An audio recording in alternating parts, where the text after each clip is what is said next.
guys? This is Phil the MMA Dude, back with the Split Decision Podcast, episode number 15, here with my brilliant and beautiful co-host, the Fight Geek, applying that chapstick very heavily. It's almost a mask over his face. It's now onto his cheekbones, onto his dead upper horse, lip. Phil. Dead horse. Let's get off that one. What is with all the chapstick? Okay, the jokes. Oh, what is my favorite? What is my flavor? Yeah, what is your flavor? Always chapstick original, black wrapper, for the record. Okay, all right. Is that what it's called, black wrapper? No, not black rapper. That's Tyron Woodley. Black wrapper around the. Anyways, okay, got let's it. go. Let's get into it. Okay.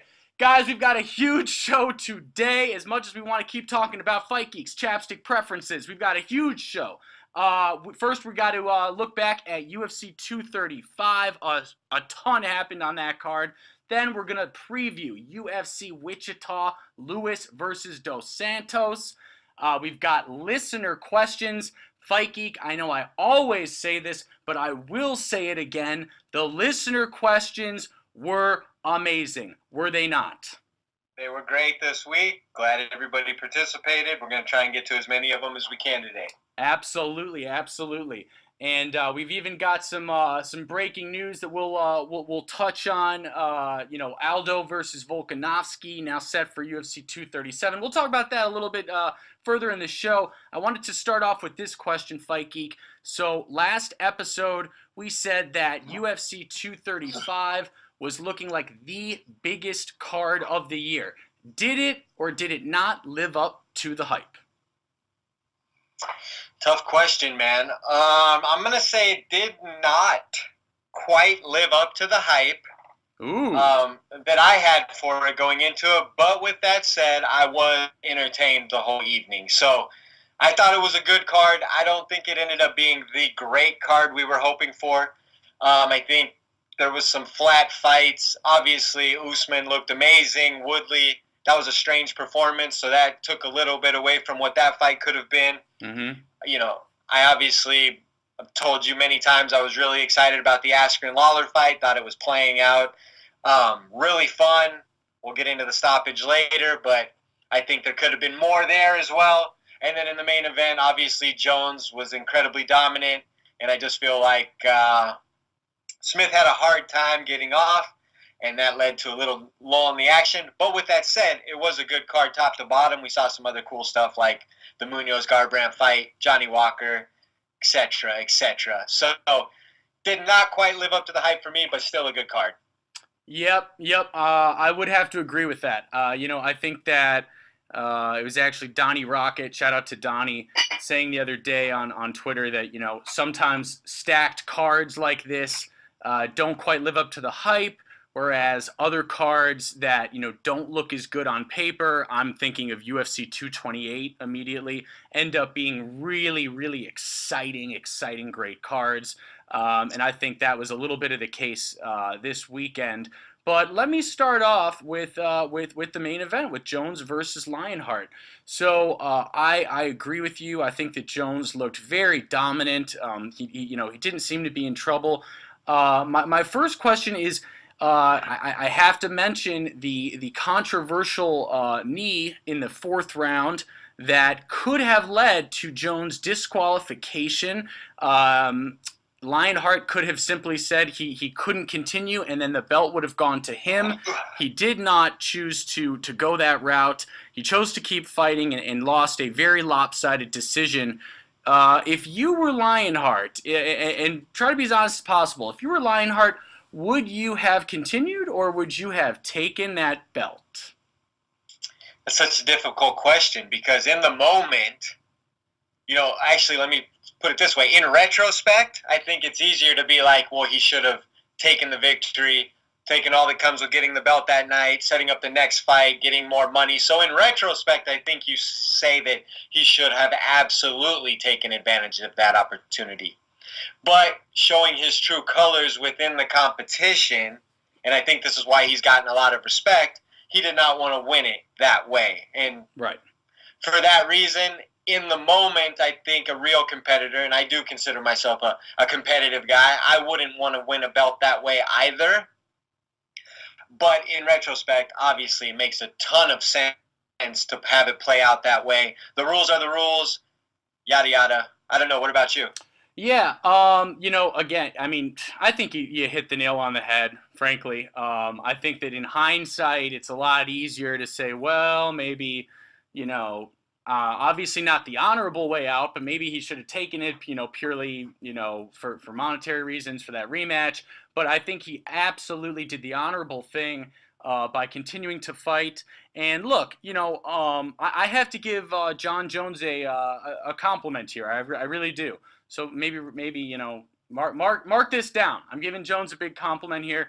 Is that I did see that, and I legitimately understand. Although it was a bad mistake, I do legitimately understand what was going through Jones's mind when he did that illegal knee. He said afterwards that it looked like Smith was coming up off the ground. And the truth is, it did look like Smith was coming up. He didn't come up. And John's immediate reaction, if you watch it, I know it's really hard to gauge what's genuine with John Jones and what's not. I think that's probably the hardest thing with John, is gauging what's genuine and what's not. Yeah. But I felt like there was a genuine response to that illegal kick. Like he sat down. It looked like he said a little prayer to himself to calm himself, to kind of get himself back in the moment. Like, wow, he may have lost himself in that moment.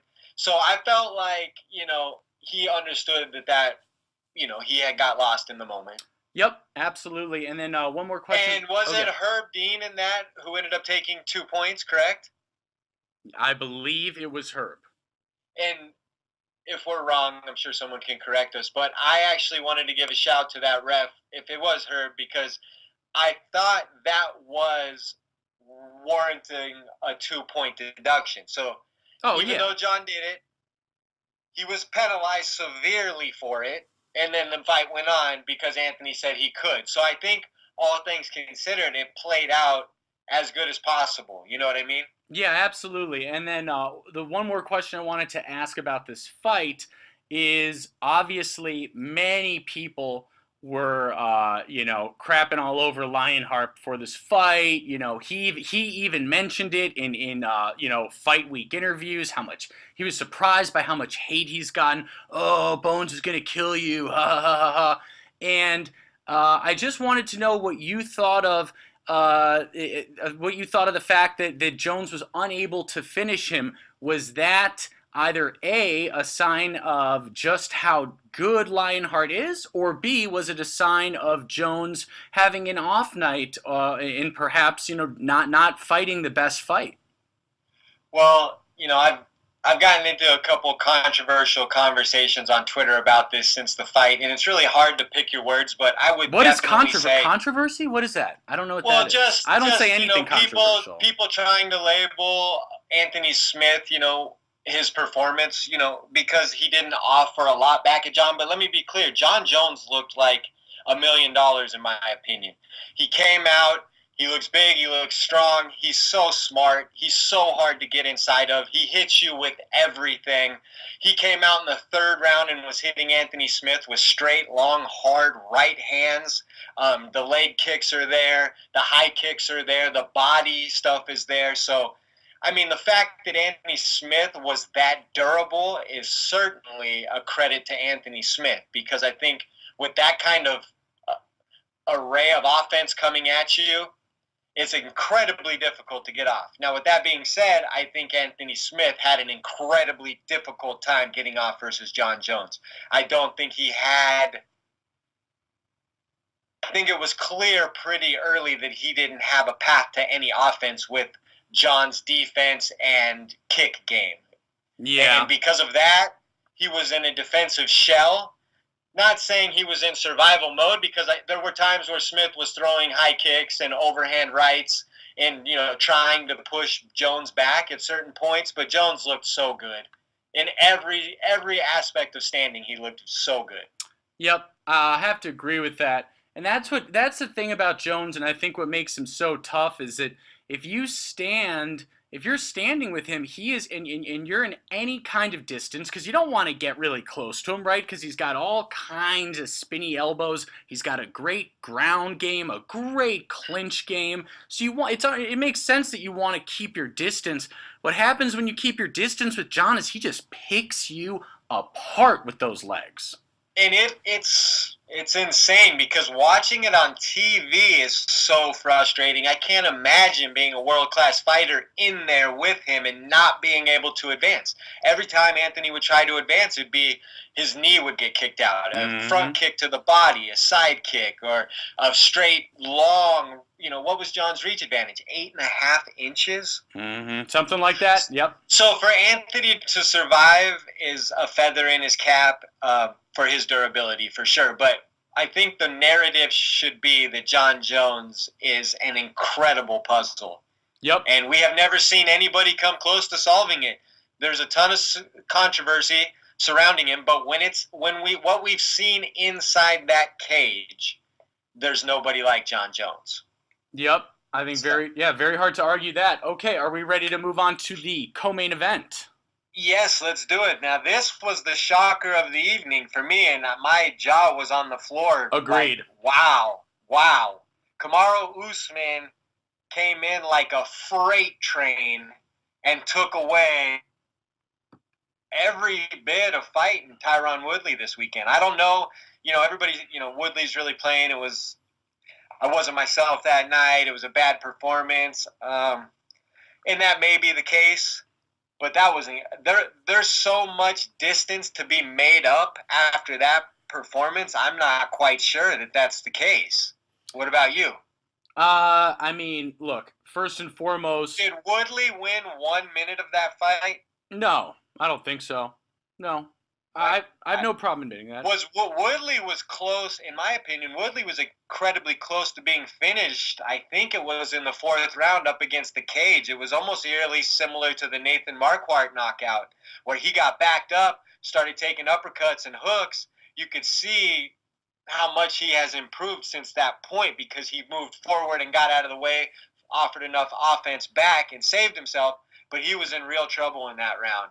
And the fact that he offered nothing. I mean, I think they said he took over 100 body strikes from that one position.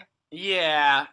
And that's very impressive. I say it with that tone because... Well, it's not necessarily impressive, but if you're going to tell me that's not damage, you have no idea because that's a lot of damage. That took the cardio out of Woodley. That took a lot of energy out of him, taking those brutal, thudding body shots over and over when you're on the ground with a 200-pound animal on top of you. You know what I mean? That was a dominating performance. I didn't see it going like that. I'm surprised that Woodley was unable to offer really any answers in that fight. Yes. I don't know. What about you? Yeah, I would agree. I would say that the, first of all, as you know, I am a bit of a Woodley fan, so, I'm a Woodley fan as well. I've always been a Woodley fan, but I mean... Usman looked like the better fighter that night. Oh, 100,000%. The thing about Usman is he wasn't tired.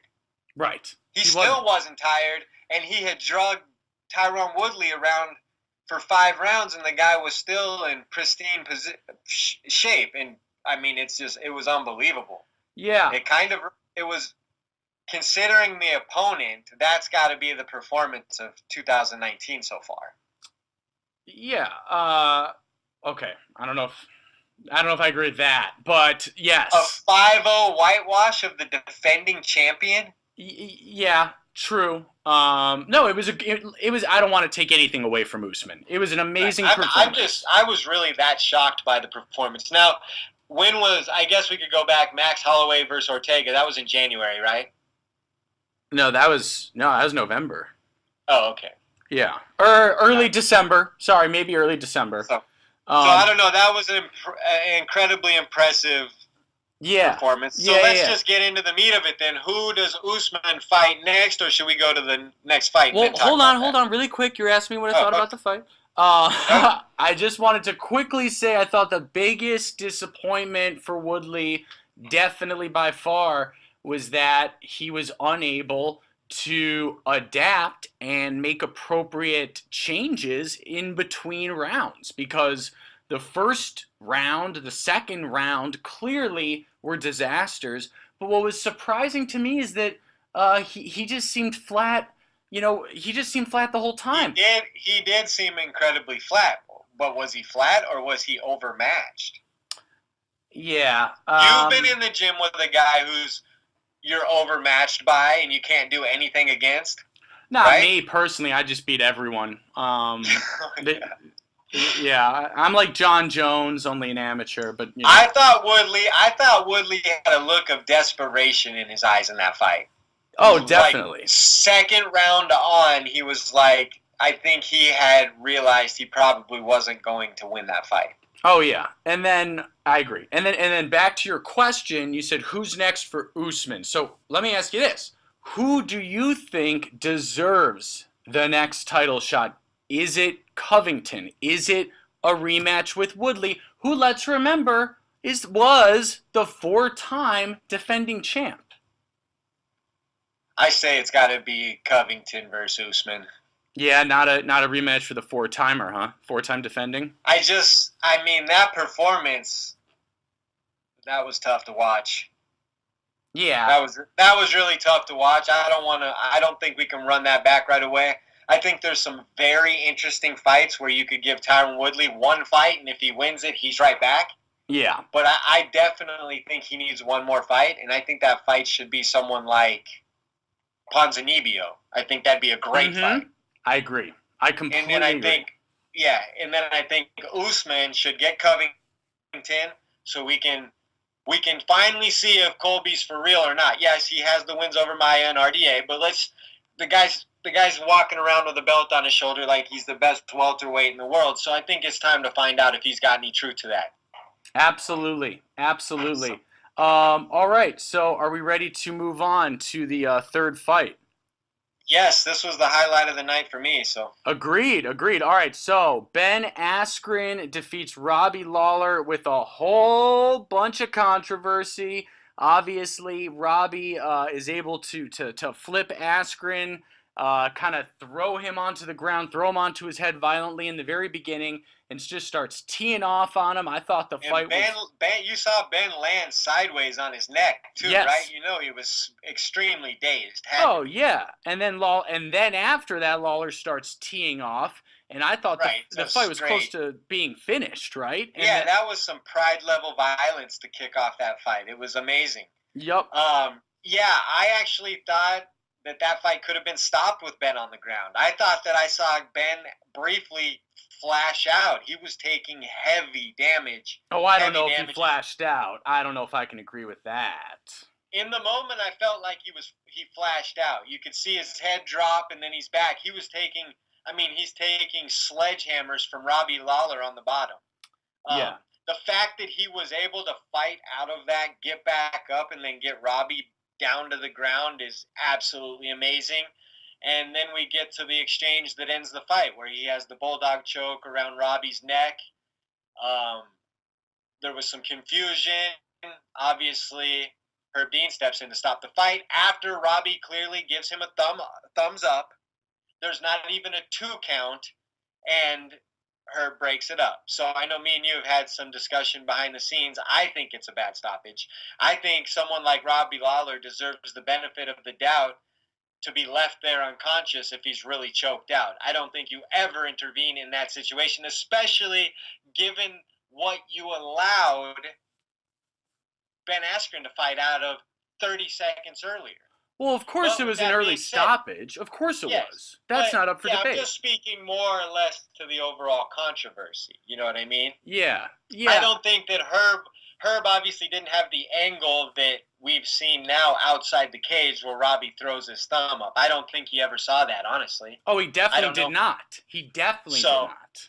So with that being said, my narrative to you is that we were robbed of an absolute classic. Now, it was a classic as is, but man, that could have been a special fight if we would have seen A, Robbie get choked unconscious, or B, Robbie fight out of it. And if Robbie would have fought out of that, I hate being the woulda, coulda, shoulda guy, But if there's any way he would have got out of that, he was going to knock out Ben Askren, in my opinion.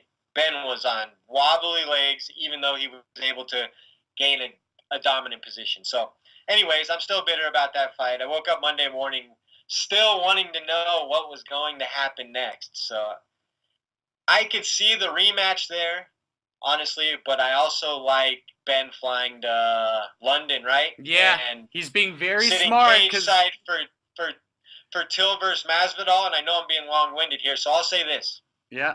If Till wins, Till Askren. If Masvidal wins, Askren Lawler too. What about Masvidal Askren? I don't think there's any heat in that matchup. We can give Masvidal someone else, like RDA. Yeah, I mean, here's my quick take on it, and it's probably it's probably not going to be the most popular. I know that MMA Twitter was just furious. They were so upset about the stoppage, which I understand because it was an early stoppage, and there's no question. But here's what I would ask everyone, just playing devil's advocate here. It was an early stoppage. There's no question. Again, no doubt. I agree. Lawler was not out. It shouldn't have been stopped. But there was something like a minute 40 left in the round. And I am just, I'm just not convinced in any way, shape, or form that Lawler was getting out of that choke. Sorry. And again, this wasn't a choke. Yes, but that's the whole point. The reason we watch MMA is because of the unpredictability of it. Well, he shouldn't have dropped his arm and let it hit the canvas like he was knocked out. But in real time, it appears to be that way from one angle. Herb Dean says, "Are you okay?" He puts his thumb up, drops it down. Herb Dean breaks it, and he immediately goes, "What the hell are you doing?" Yeah, I know. I mean, you've got to remember, being an MMA ref, I don't know if there's a harder job in the world. And that's true, and there's going to be human error with every sport. That's part of sport. Right. So, with that being said, you can't assume to know what would have happened. No, absolutely, that's fair. None of us can, because that's why we love this game. Because none of us knew that Ben Askren was going to get slammed on his head and recover and live through those sledgehammers from Robbie Lawler. That's the unpredictability of all of it. Yep. So no, we don't know that would have happened. We can come to the conclusion that Ben Askren's got a hell of a squeeze, and it would have been damn hard to get out of that. But we don't know for certain that Robbie Lawler wasn't going to make it through that. Yeah, absolutely. And the last thing I'll say is someone brought up a really, really, really good point on Twitter, and they said that the commentary booth of, Joe Rogan and Dominic Cruz, which is right next to the cage, which, the fighters can hear, Herb Dean can certainly hear, they started screaming, "He's out! He's out!" And I think that could have easily played a subconscious role in Herb Dean's mind on stopping the fight. What do you think? Absolutely. I think I've even heard of this happening before where, when you're at the fights live, there's different angles on the cage where different people can see different things. This is part of the problem with judging. Yeah. Because I believe they all sit in the same spot, right? Mm-hmm. Yep. So there's not multiple vantage points. And if the action is in a vantage point that you don't have a great view of, you're not able to adequately judge the action, right? Mm-hmm. Agreed. And I think that's the case here. Yeah, absolutely. Absolutely. All right. And it happens. And then whenever you're someone, going back to your commentary comment, if you're Herb Dean and you're a touch out of position or you don't see the thumbs up and you got the guys 5 feet from you yelling, "He's out! He's out! He's out!" Yeah, I'm sure that could play a role in your decision to break the fighters. I don't know if it should or not, but it's a human error. It's a real thing. So. Yeah, definitely. Anyways. All right, we're ready to move on to Zhang defeating Torres via unanimous decision. Yeah, I thought it was a very tough fight. I think Tisha Torres looks awesome. Zhang looks awesome. Both two of the best strawweights, I would imagine, at this point in the world. They actually canceled each other out quite a bit. I'm very high on Zhang. I think that she has a potential to be a future champion. And the fact that Tisha Torres really pushed her in some areas and struck with her a little bit was super impressive to me. But I did pick Zhang, so it was pretty much what I expected. Well, I did too. So. Oh, cool. So the shocker of the night had to be Pedro Munoz KOing Cody Garbrandt the same exact way that he just got KO'd by TJ Dillashaw in his last 2 fights. So this is 3 KO losses in a row for the 27-year-old Cody Garbrandt. What are your thoughts, man? What are my thoughts? Well, look, I'm first and foremost, I'll admit, I'm a big Garbrandt fan. I have a Team No Love shirt somewhere in my drawer. I'm definitely a Garbrandt fan, but rest in peace, Cody Garbrandt. What a good run you had. Your career could not be more over. And I hate to. No. You know what? Let me just call it like it is here. This is what happens with Cody. And I don't know how he became this way, but he now fights with pure emotion, and there's nothing more amateur than fighting with pure emotion. I saw That's it. A good point. Yeah, I saw it with Dillashaw Garbrandt too, and then I saw it again. I think we were all hoping that because that was so personal, that was just like a one-off situation. Right. But great point. The fact that he's taking these KO losses is really scary because, I mean, he's not gonna. Let's just put it this way: this is not great for him physically moving forward. You know what I'm saying? He's not gonna get faster and quicker than he is now after being KO'd 3 times. Your central nervous system and all the science behind taking concussion losses. I mean, this is gonna be a problem. I don't even know really. If he's getting knocked out by a guy like Pedro Munoz because he's dropping his hand and getting into slugfest every time he gets hit hard, who do you match him up with next? I don't even know, and one of the things that, and I apologize to whoever wrote this on Twitter because I can't think of the name. Someone posted a great video saying Cody got knocked out the exact same way each fight, all 3 fights. And it's so true. It is always after he throws the left, and then he's charging up the right. He throws the right very slow, and he gets beaten to the punch. Well, not only that, but it's such an easy tell for another good coach. It's such a tell. It's an easy counter to teach with pads. So has he taken a Muay Thai lesson? No offense, but come on. I mean. Yeah, he's a very basic striker with his boxing, and he just leaves himself super exposed when he gets angry or hurt. And, I mean, I don't know. Anyways, let's give Pedro Munoz some credit here. He withstood a little bit. He actually took some heavy shots from Cody Garbrandt, stayed in the pocket, and responded with heavier shots. So, big props to him. What do you do next with Pedro Munoz? That was a question I was going to ask. Ready? Okay, no. I got an answer. I say a Sun Sal. I say Aljamain Sterling. Okay, I like both those. I like that too. So a Sun Sal's coming off a loss though, and I think Munoz should try and capitalize on beating the number 2 guy in the world and get a higher ranked guy. And the highest ranked guy he could probably pull right now is Sterling. Yeah, exactly. Or how about this? Or no, we're so far from seeing Dominic Cruz again. Never mind. I mean, he's practically retired. I think so. So, Zabit Magomed Sharipov versus Jeremy Stevens. What did you think of this one? I thought it was a very competitive fight. Credit to Lil Heathen for taking it to Zabit. It wasn't quite enough. But, look, it was a unanimous decision, but it was 29-28 across the board. So I thought that Stevens fought tough. It was clear that Stevens won the 3rd round, I think, right? Oh, yeah.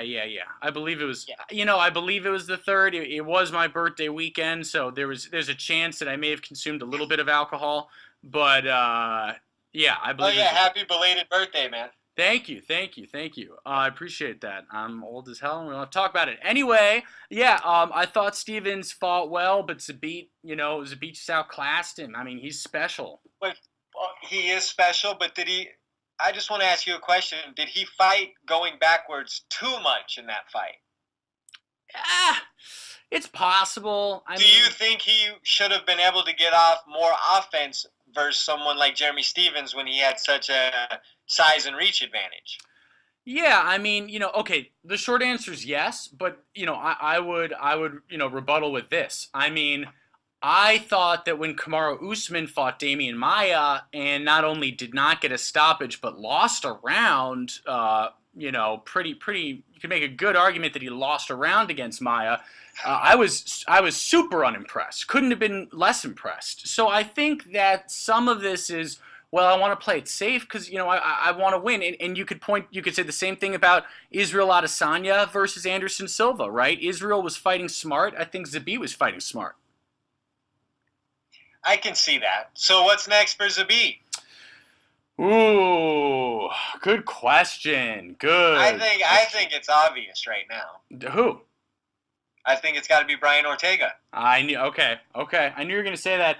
Yeah. He just beat the number 6 guy in the world, Yeah. who was a fight away from a title shot. His last fight versus Aldo. Yeah. If Stevens would have beat Aldo, he would have gotten the title shot.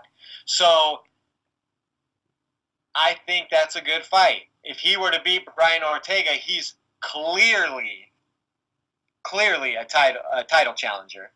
Oh yeah. But if he loses to Brian Ortega, he doesn't fall too far back in line. He's probably going to be in the top 5 in the next rankings, I would imagine, after beating Stevens, who's 6. Right. Yeah, I agree with you. I think the only hesitation I had in even naming that was that a lot of people were saying, because there were whispers. Obviously Aldo Volkanovski is made for 237. We'll talk about that later. But a lot of people were saying at first, put Aldo versus Ortega. And then I was hearing a lot of pushback. No, Ortega deserves an easier fight. Don't throw him in with the Lions just yet. He just had this tough loss to Max. And I'm kind of smiling because I'm thinking, well, Zabit isn't exactly that easy fight. No, he's not easy at all. But where Brian Ortega's at, which is number 2 at featherweight, there's not going to be any easy fights. He's not going to fight the number 10 guy in the division. The furthest back he's going to look, was someone like Jeremy Stevens at 6. Right. So now Zabit has beaten him, I would say Zabit should probably be 5 or 6 in that division after this win, which is kind of crazy to think about. He's right there now. So you're talking about Zabit versus Ortega could be like 2 versus 5. Mm-hmm. Yep. So I agree. That's reasonable. And I think that Ortega would be extremely comfortable with that fight based on what he saw recently. Yeah. That's just my opinion. No, absolutely. Okay. Johnny Walker defeats Misha Cirkunov. Defeats your boy, Misha Cirkunov. Whoa, hold up. I changed my pick to Johnny Walker knockout round 1 last episode. Oh, you did? Do we not remember didn't say this? That on air. On air, I changed my pick to Johnny Walker. Oh, okay. My pick. Right, well, go look at I've got a whole friggin' post with my picks. I could swear I heard you making a case for Misha Cirkunov here. Yeah, 2 episodes. You're losing track of the episodes. Yeah, that was episode 13. So Johnny Walker. Yep. What is he? 6'6", 205 pounds, flying knee.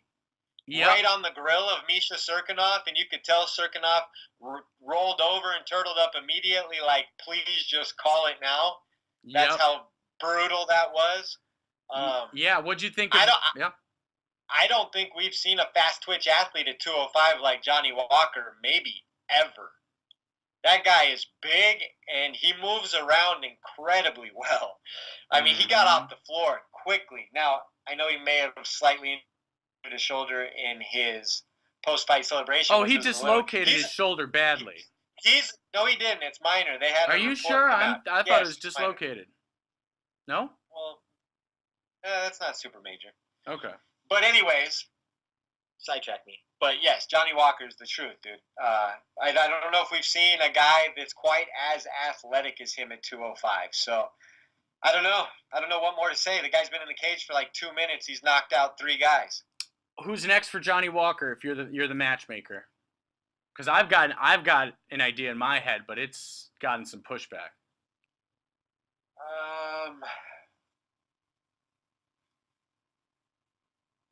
I'd say someone, I can't, off the top of my head, I don't know if Glover's coming off a win, but someone like Glover Teixeira maybe. I know that doesn't do much for you, but I don't think you can give him Gus right now. No, you can. You absolutely can. And But if you're Gus coming off a loss to Jones, do you want to risk losing to Johnny Walker? Where are you if you lose to Johnny Walker? So let me just really quickly say this really, really fast aside, because you know how I feel about this fight, Geek, but it's very controversial. Alexander Gustafsson is so overranked, it's not even funny. He isn't that good anymore. Well, he used to be. And he used to be very good, but I agree with you. He's on the downside of his career, clearly, in my opinion. Yeah, of course he is. I think Johnny Walker's a nightmare matchup for him.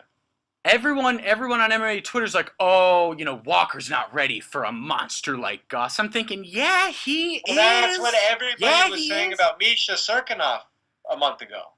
Right, and granted, Gustafsson's a different level. And Johnny Walker took this on short notice, and he fought like a month ago. I know, he's a beast. He's crazy. He's amazing. He's a beast. So, I mean, I don't know. I guess you could give him Gus. I think, obviously, he would knock out someone like Glover Teixeira fairly quickly because of the speed and quickness advantage. Who do you pick, Gus versus him?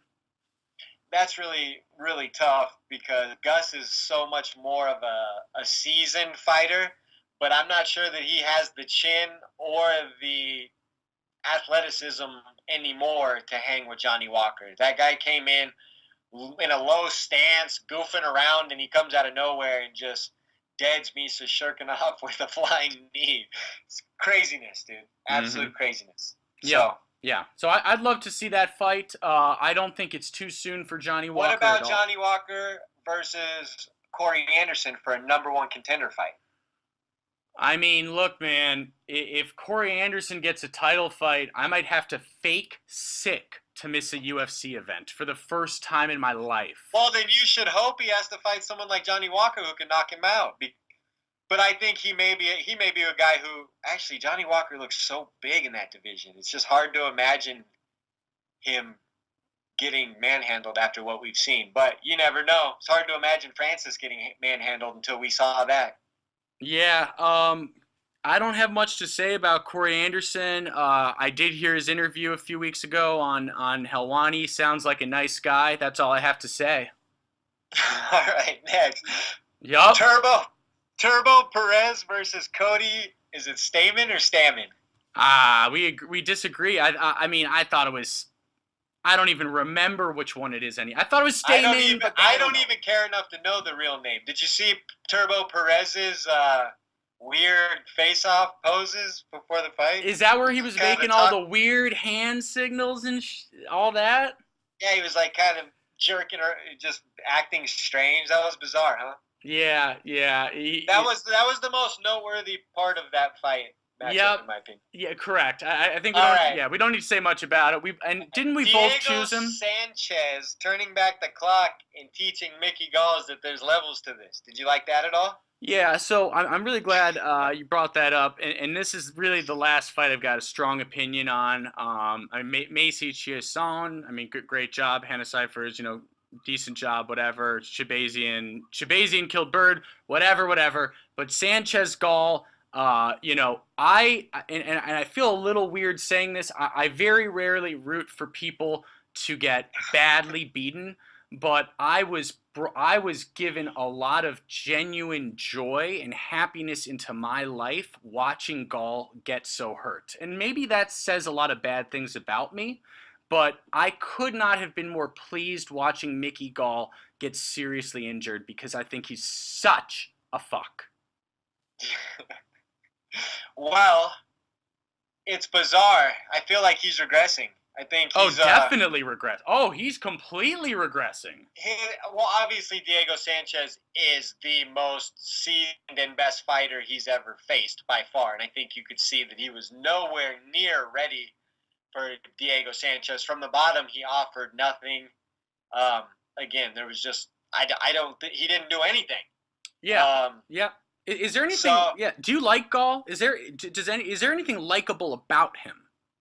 Well, at first, the fact that he he worked with the Miller brothers and was from the Northeast, and I kind of liked his swag, his jiu-jitsu game. But now I think after the Sage Northcutt fight, he started thinking he's a striker, and he kind of started drinking his own Kool-Aid, more or less, in my opinion.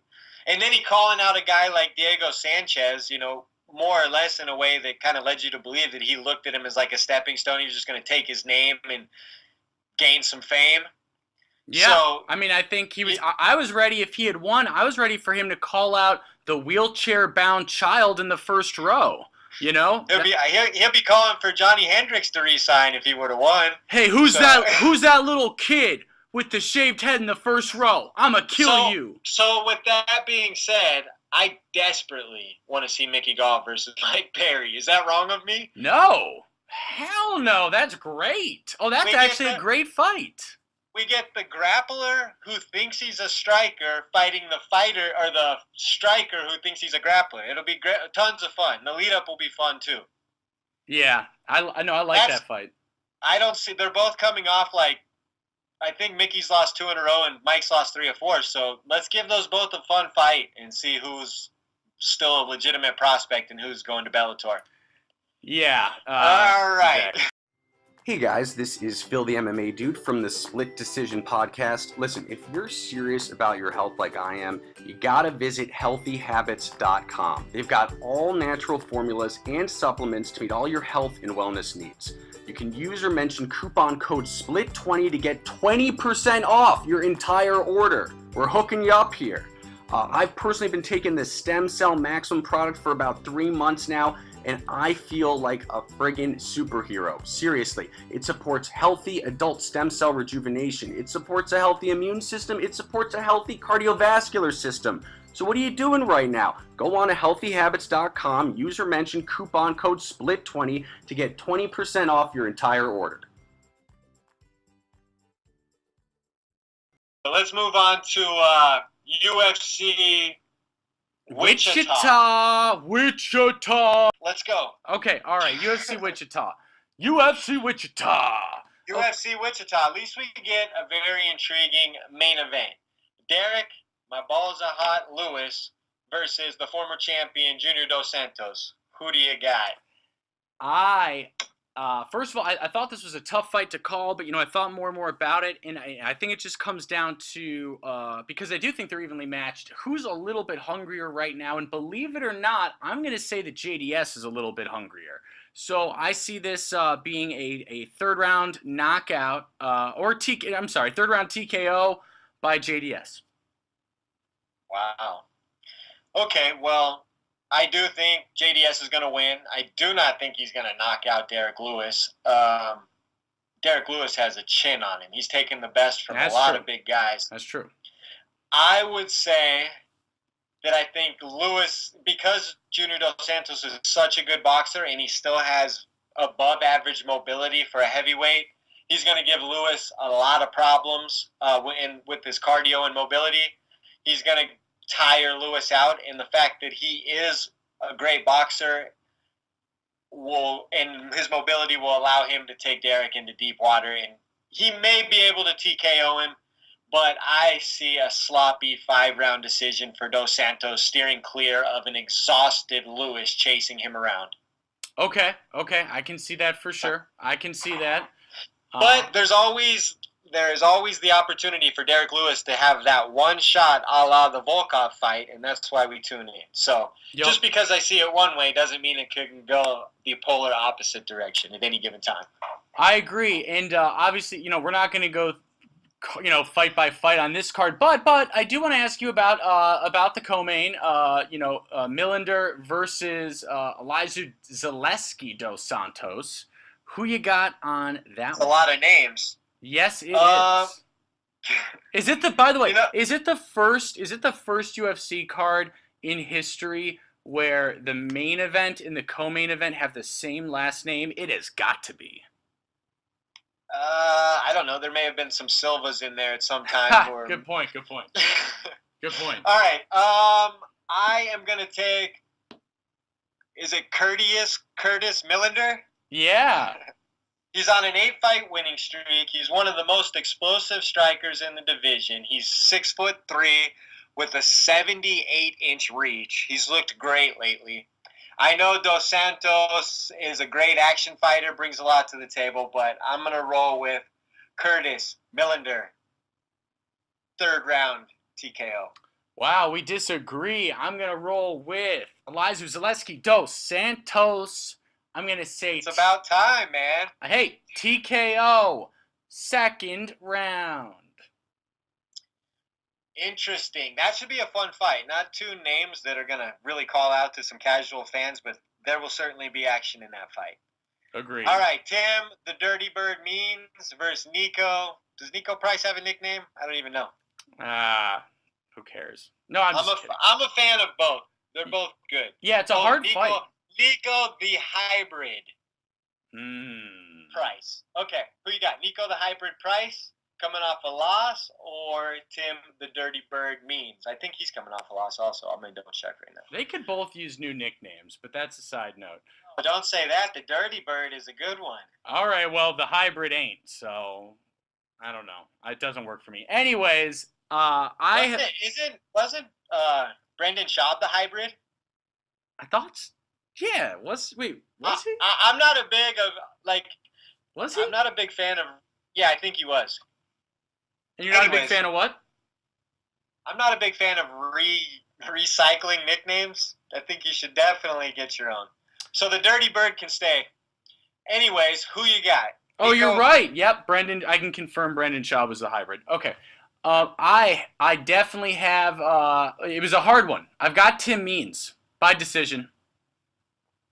I have Tim Means by stoppage. So let's keep it moving. Tim Means, obviously, I think that they're both super aggressive, both good strikers. Nico Price is pretty funky, but I think Tim Means will find a way to win that one. Yep, I got Rothwell defeating Ivanov, and I know that's an upset. I have Rothwell as well. Looking forward to Big Ben Rothwell's return. I know some people aren't a big fan of his, but I think he's an interesting addition to the heavyweight division. He's certainly a contender. The guy's a mountain of a man. He presents certain problems, so I'm taking him there as well. All right. What about Dariush versus Drew Dober? You're asking me again? I get to go first again? Yeah, we're just running through this. All right. I got Dariush, and I got him by unanimous decision. Yep, we're on the same page there. All right, brings us to the next one. Here's one we may disagree on. Tim Bosch versus, and I'm going to try this, Omari Akhmedov. Yeah, these are a lot of hard fights to call, so do not bet on these people. I got Bosch. I'm taking Akhmedov. Ooh. Let's see here. Hashtag split decision. Finally. If you look at Akhmedov's resume, he had a draw with Marvin Vettori. He beat Abdul Razak Al Hassan and Kyle Noak. So he's beaten some fairly good fighters, and I think that he will give an aging Tim Bosch some problems. All right. We disagree there. Okay, do we need to go down the whole card, or what do you want to cover here? Left. I thought, isn't Rocco Martin one of your favorites, or what? Oh, of course. And everyone's dying to hear about my take on Anthony Rocco Martin versus Sergio Moraes. Also, or formerly known as Tony Martin. I liked him better as Tony Martin. Why did he change it? I don't know either. It went from Tony Martin to Anthony Rocco Martin. It's a big change. I'm still adjusting. That's like if you're in junior high and your name is Chris, and then you go to high school and you name yourself like Walfred.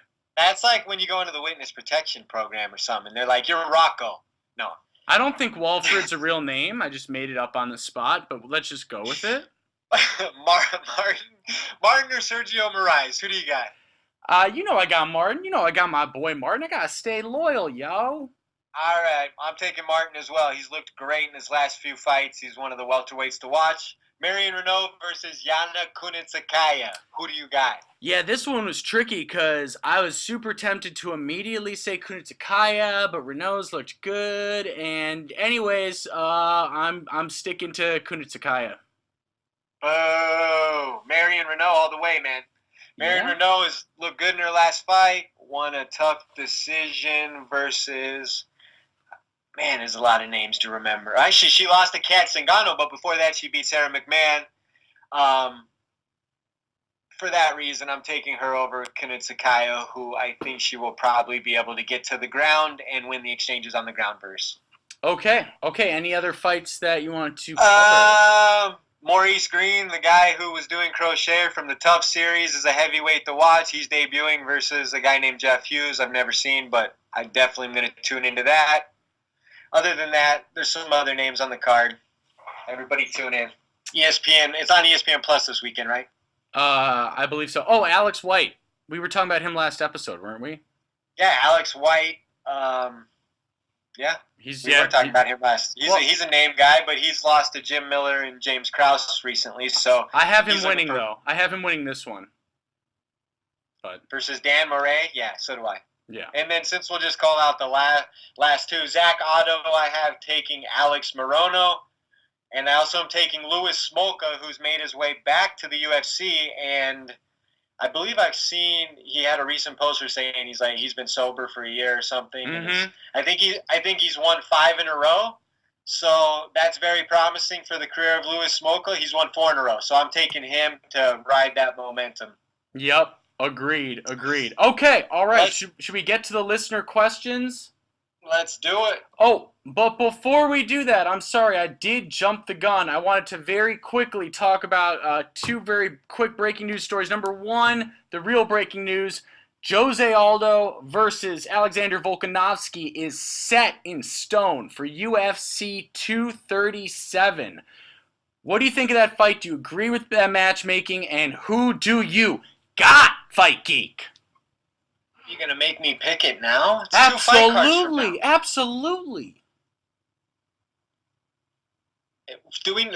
Has it been announced if it's the main event or the co-main? I'm sure it's the co-main.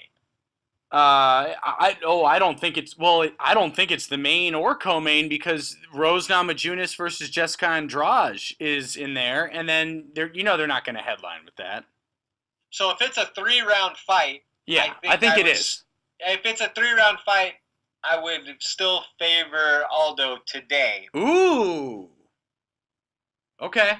I got Volk. Yeah, it'll be a fun one to break down.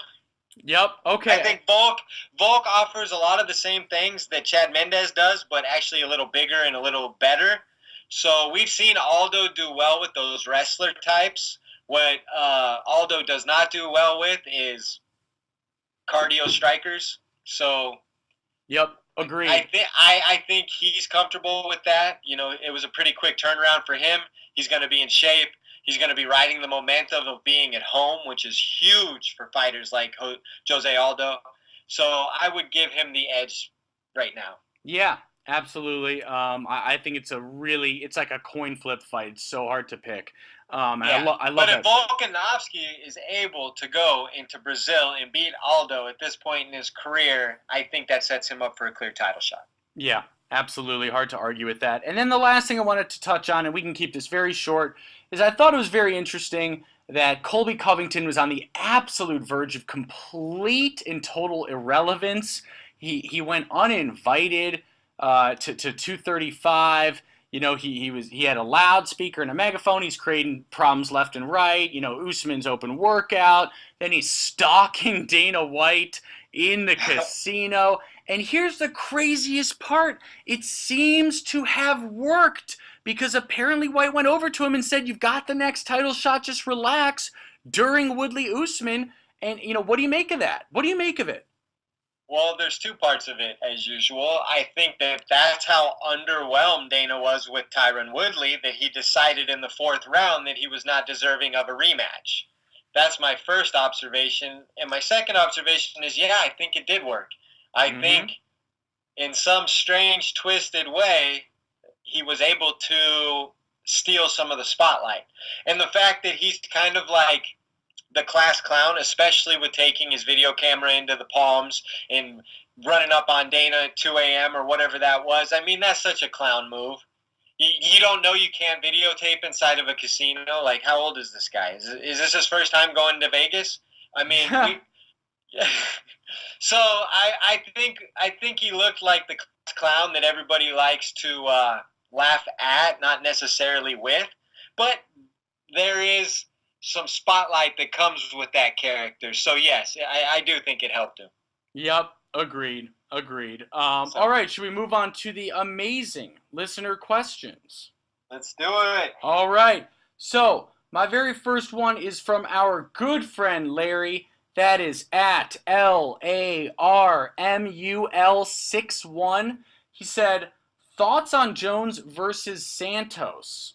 Well, he asked several questions, but he asked 3 actually. But I like that one. Yeah, I really like Jones versus Santos. I tweeted it earlier this week. I know you've got me muted, but I tweeted earlier this week that UFC 237, although it's a quick turnaround, makes all the sense in the world for that fight, because there you'd have 2 American champs going into enemy territory to defend against Brazilian contenders, with Rose versus Andrade, Jones versus Santos. What do you think? How easy? I love it. I think it's too easy. I'm sure the UFC will find something else, because it's like we come up with these perfect solutions, i.e. Cowboy versus Conor, and they just refuse to give us them. But yes, I think Santos versus Jones in Brazil would be amazing. I'd love that in every single way.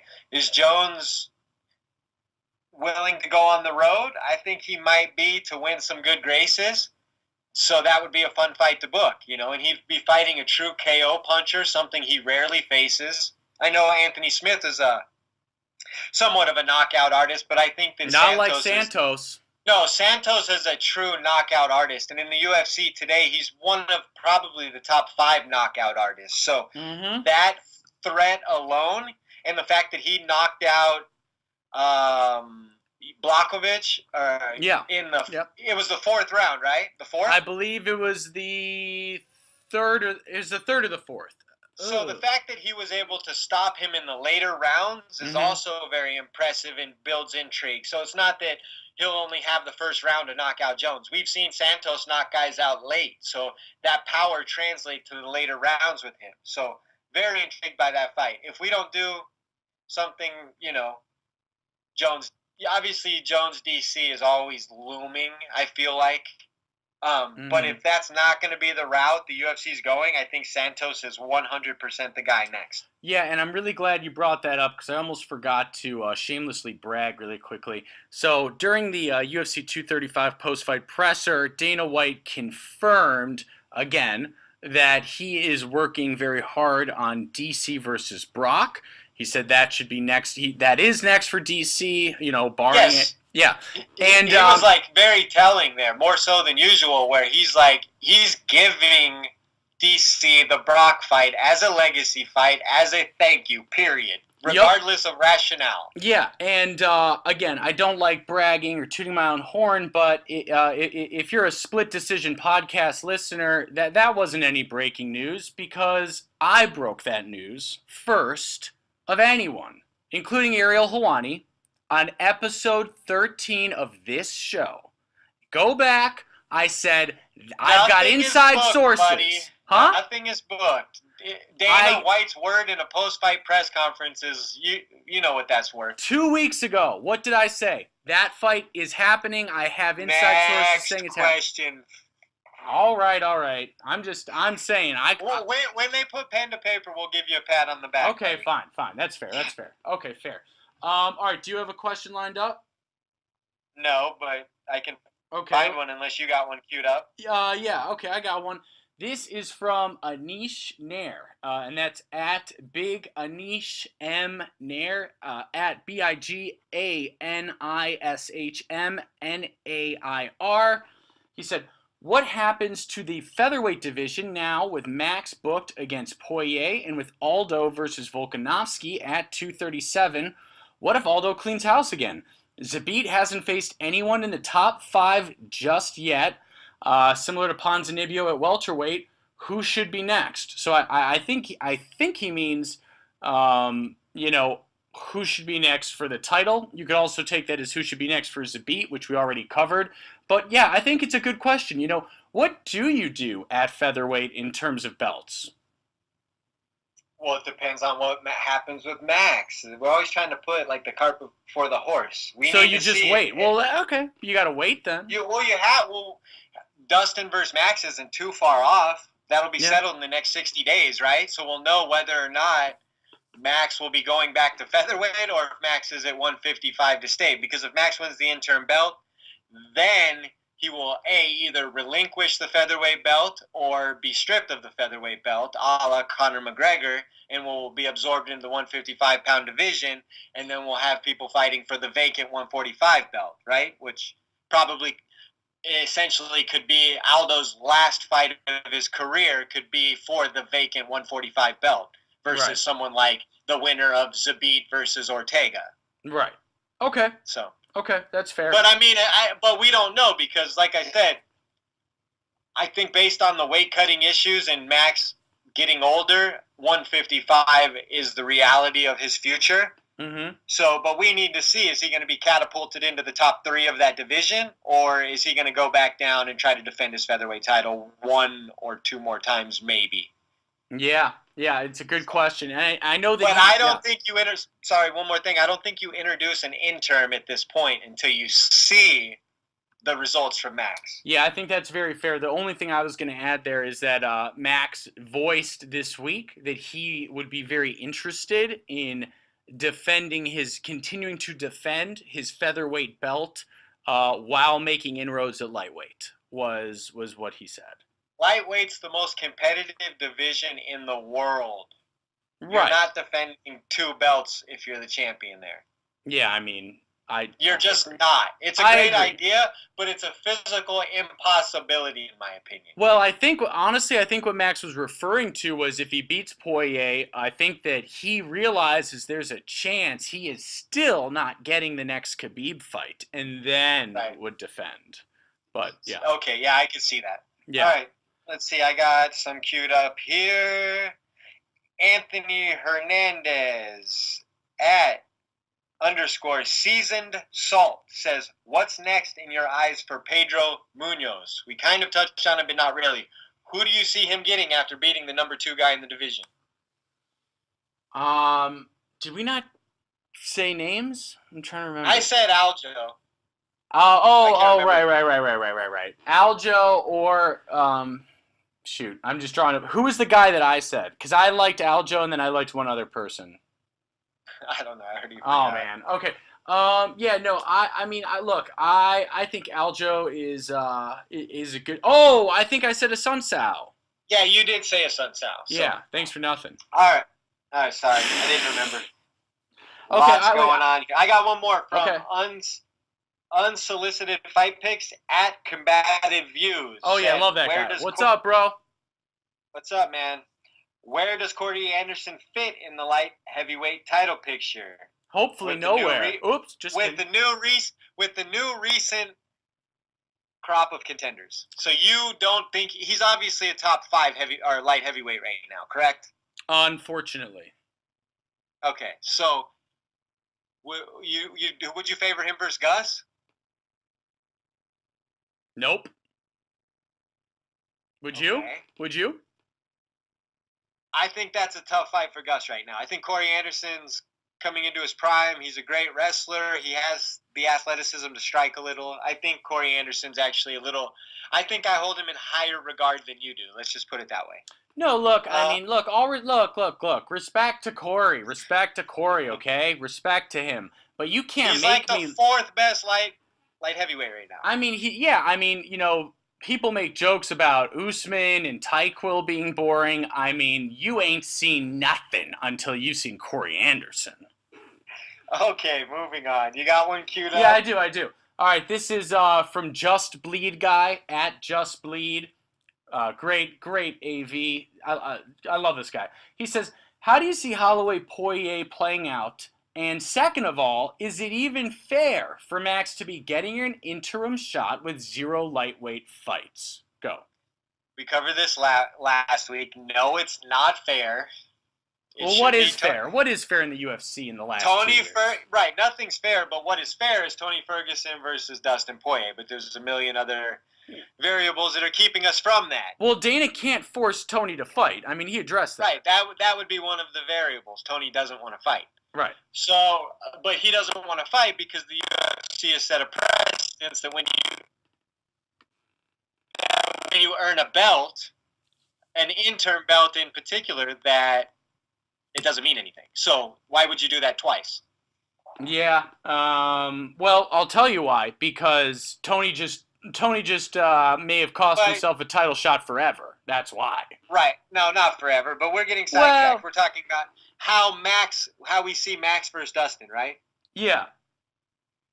Which is such a I haven't even really put much thought into it. I think off name value, everybody would assume that Max wins, but he is coming up, and Dustin Poirier has accounted himself very good versus former champions like Eddie Alvarez. Eddie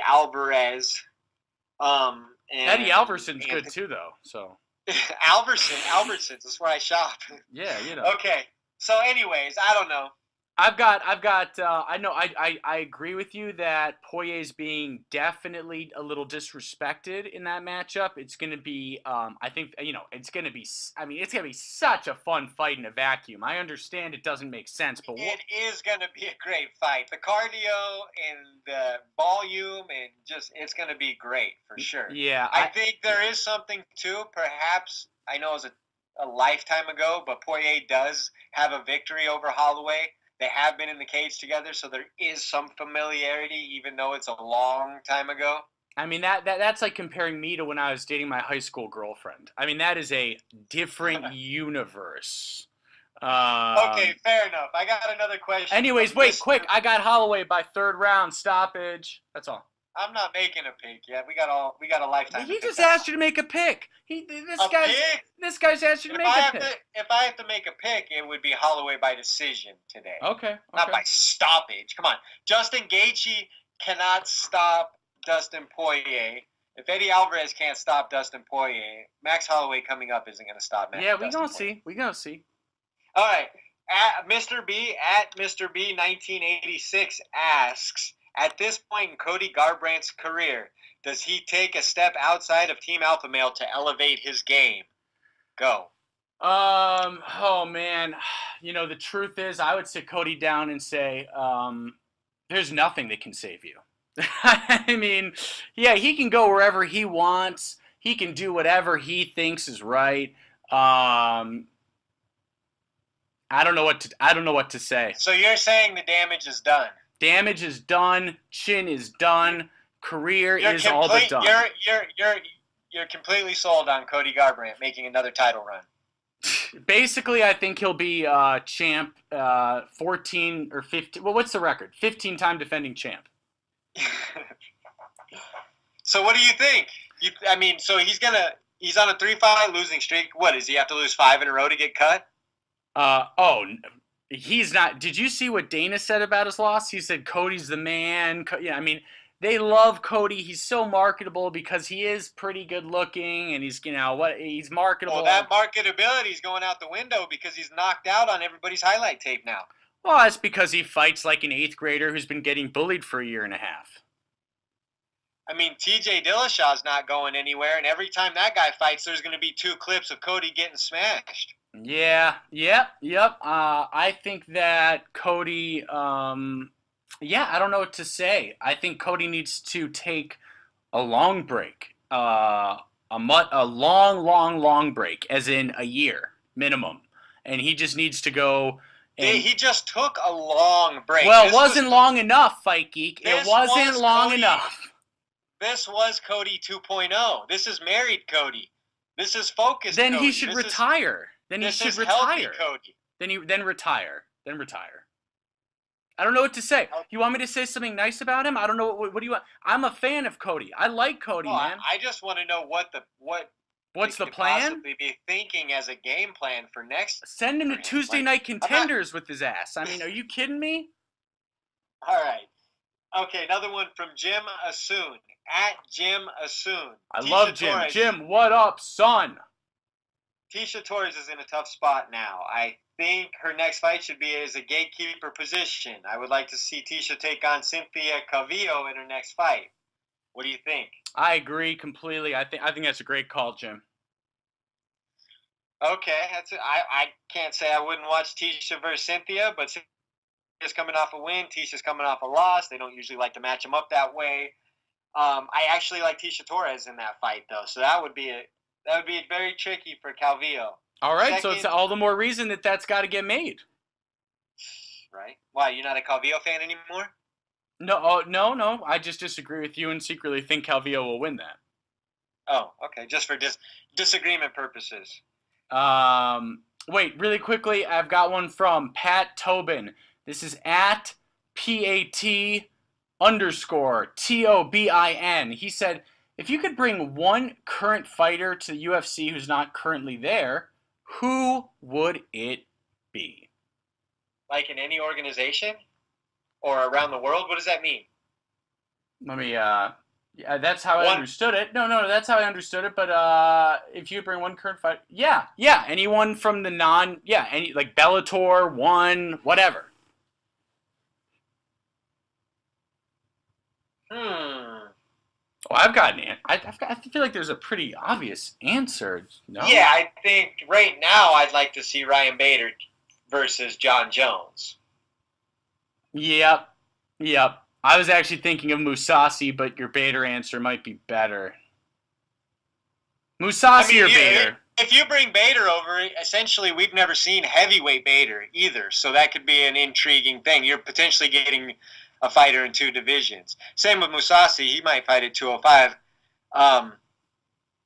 Actually, you know what? I take it back. I think it has to be Mousasi because I think Mousasi would be the champion today if he was in the UFC. Oh, that's big words. Okay, he did get dropped pretty good by Weidman. I mean, I know he won that fight, but he got dropped. Yeah, a lot of people get dropped. Yeah. Okay. All right. Fair. So, I personally believe that Mousasi would have captured the belt with all this fray. Maybe not. Who knows? Yeah. Quick question from one of our favorite fans, Smoothie357. That's at Smoothie. Actually, I take it back. Aaron Pico in the UFC with all the featherweights. Wow. Hey, Smoothie. Fight Geek just talked over you. Wow. I'm sorry, Smoothie, but Pico popped into my brain. Yeah, no, Pico's a good choice, too. That's a good choice. So Smoothie357, that's at Smoothie251, said, first of all, she said, what flavor of chapstick does Fight Geek prefer? We already answered that. Something about a black champion or something. No, black rapper, whatever you said. It was controversial. Chapstick. Yep. Original with the black rapper. Okay, thank you. Quit misquoting me, Phil. All right. But then she had a real question. If you remove the ref from the Askren-Lawler fight, do you think that Askren still wins that fight? No. Woo! All right. Controversial. I think Askren still would have won. I don't think Lawler's getting out of it. I told you Lawler would have. Again, we can't assume to know. But if Robbie would have got free, I firmly believe he was going to knock out Askren. But that's just me and my thoughts.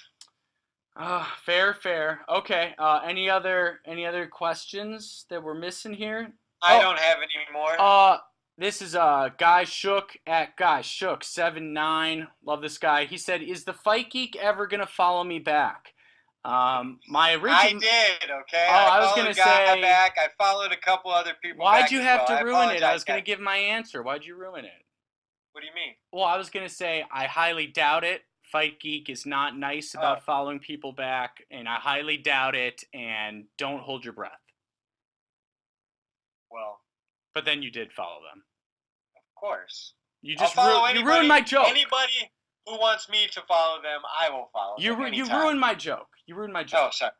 Well, then I'm happy about it. Yeah, I know you are. So where are we at? Is that it for the week? I believe that is it. All right. Thanks so much, guys. Fight Geek, take us away. As usual, guys, you can find us on iTunes, Spotify, Soundcloud, YouTube, Stitcher, and Buzzsprout. You can follow us at @split_podcast. I'm at the Fight Geek MMA. He's at Phil the MMA Dude. It's 4 words on iTunes, the Split Decision Podcast. Thanks for listening. We'll see you next week. Peace. Peace.